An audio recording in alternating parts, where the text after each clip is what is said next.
Hello, this is Charles Scoville, your Golden Harvest agronomist with your Focus Friday here on May the 24th. This week, we're going to give you a quick update on crop progress across Michigan. Going to talk a little bit about some of the service calls I've been making in the field this week, primarily around soybean replant.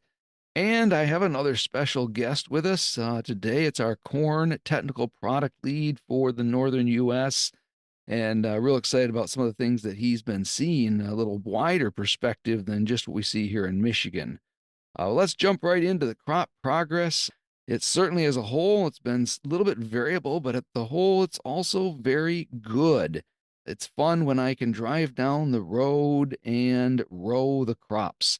And I always get nervous on this, though, because sometimes we tend to do a lot of our crop scouting simply from the roadside, and that never ends up well when we go to harvest at the end of the year. But we'll talk a little bit about that as well.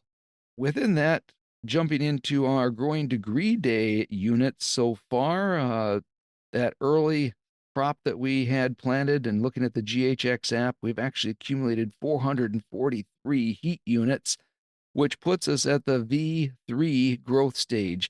Now, quick agronomic tip of the week here is let's talk a little bit about how we stage those crops. So we're talking about corn. We went from VE, which is emergence, to V1, 2, and 3. And those numbers 1, 2, and 3 are related to the collar on that corn plant. So we can't just count leaves. We have to wait until that leaf comes out and it kind of grows long enough that it folds over. And when you look at that stem where that leaf is attached, you actually will start to see that collar once that leaf folds over. And only then can you count it as a growth stage, V1, V2, V3. So our V3 corn today would have 3 leaves that all are long enough to grow out and grow back down a little bit and have that collar develop there. Now, soybeans, of course, are a little different. We have VE, that emergence, but then we have a VC. That C is for cotyledons. But then after the cotyledons, we develop a true leaf, and we don't count V1 until we actually have the first unrolled trifoliate leaf, which is the next leaf after the true leaves. So be watching for those and work on correctly growth staging those crops. It certainly helps as we think about the development over time.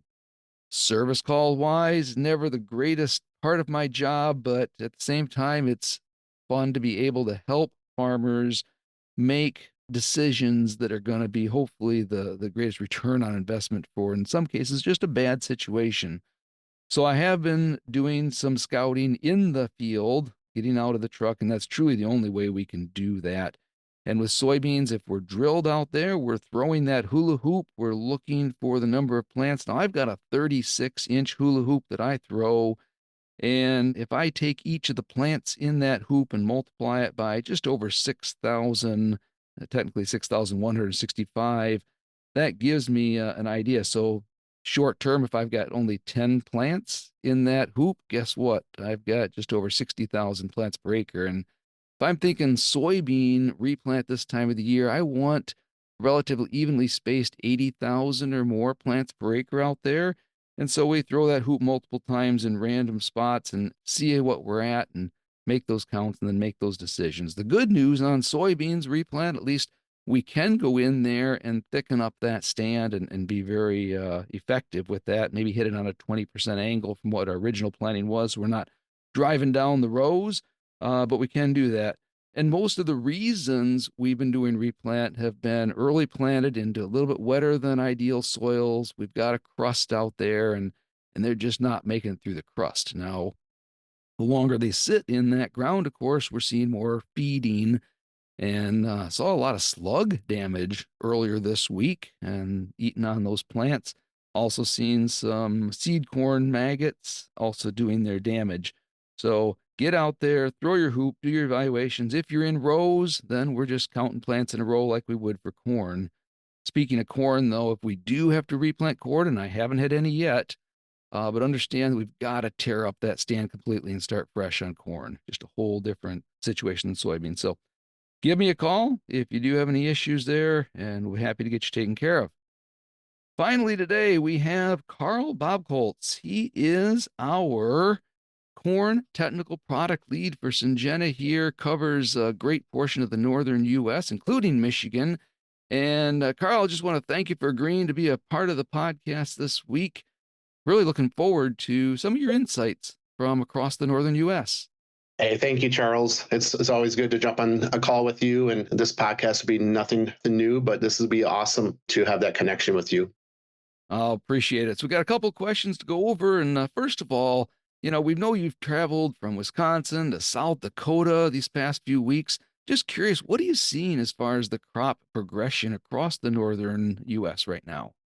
Yeah, I've been able to start traveling the last 3 weeks across, like you said, South Dakota, Minnesota, Wisconsin.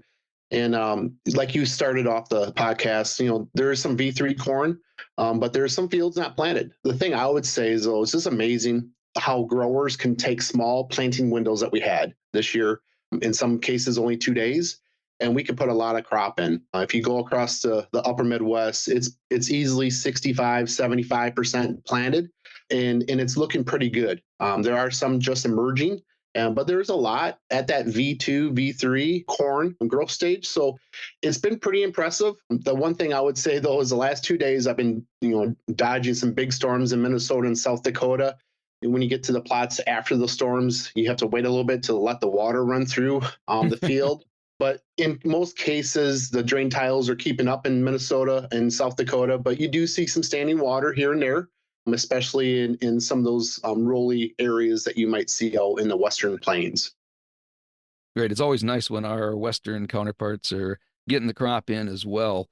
Second question is, I know a big part of your job is to evaluate our newest corn hybrids for cold germination tolerance. Just curious what you're seeing on these products this year. Yeah, no, another good question there. One good thing is we've been able to look at plots that are really designated to be planted early. We have roughly about 12 to 15 locations that we try to plant a week to 10 days ahead of typical grower plantings.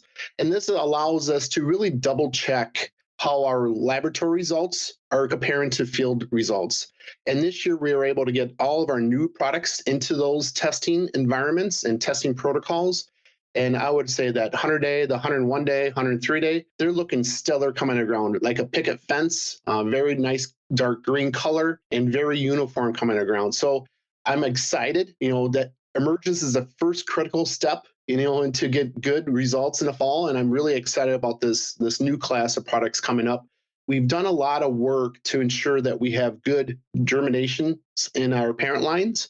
This year's class is going to take it up another notch, and I'm really excited about that as we move forward. Well, Karl, I'm glad to hear that because certainly when you do your job well, it makes my job a lot easier and a lot less service calls out there. So keep picking us the good ones out there. Our final question today is, I know that you spend a lot of time rating both emergence and vigor as kind of two separate categories on our corn hybrids. And I know our listeners can look in a catalog and look at those numbers, but can you help my listeners better understand the true difference between emergence and vigor and why it really should matter to us? Yeah, so emergence ratings is really taken at that V1 to V3. And really what we're seeing is how uniform is that emergence of that product coming out of the ground. We all heard studies and all heard lecturers over the many years saying, hey, you have to have corn emerging within 24 hours of each other. Otherwise, it becomes a weed, right? And that's Yep. why we really work on taking the emergence ratings and really ensuring that our products are having a very uniform emergence so that we can have that first step into that very successful season.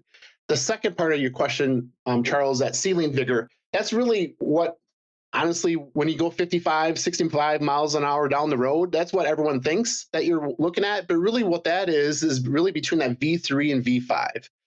So how is that product growing right before the ear set happens at that V5 growth stage? That is when the ear development starts within a corn plant.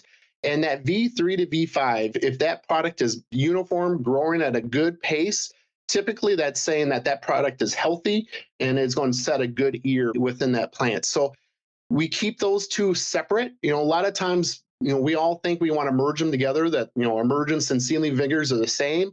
but really it's two different things, but they really both lead to good yield results in the fall. And both ratings are critical for our products and for the growers, good results in the fall. Well, Karl, I appreciate you kind of clarifying that. At the end of the day, I know that it's a true asset to have you on our team and somebody that's out there walking these products across multiple environments, because we can only see them in one environment each year here in Michigan typically, and it brings us better products every time. So, Karl, thank you again for joining us here. And folks, this will wrap up this week's Focus Friday. This is Charles Scoville, your Golden Harvest agronomist. Have a great week.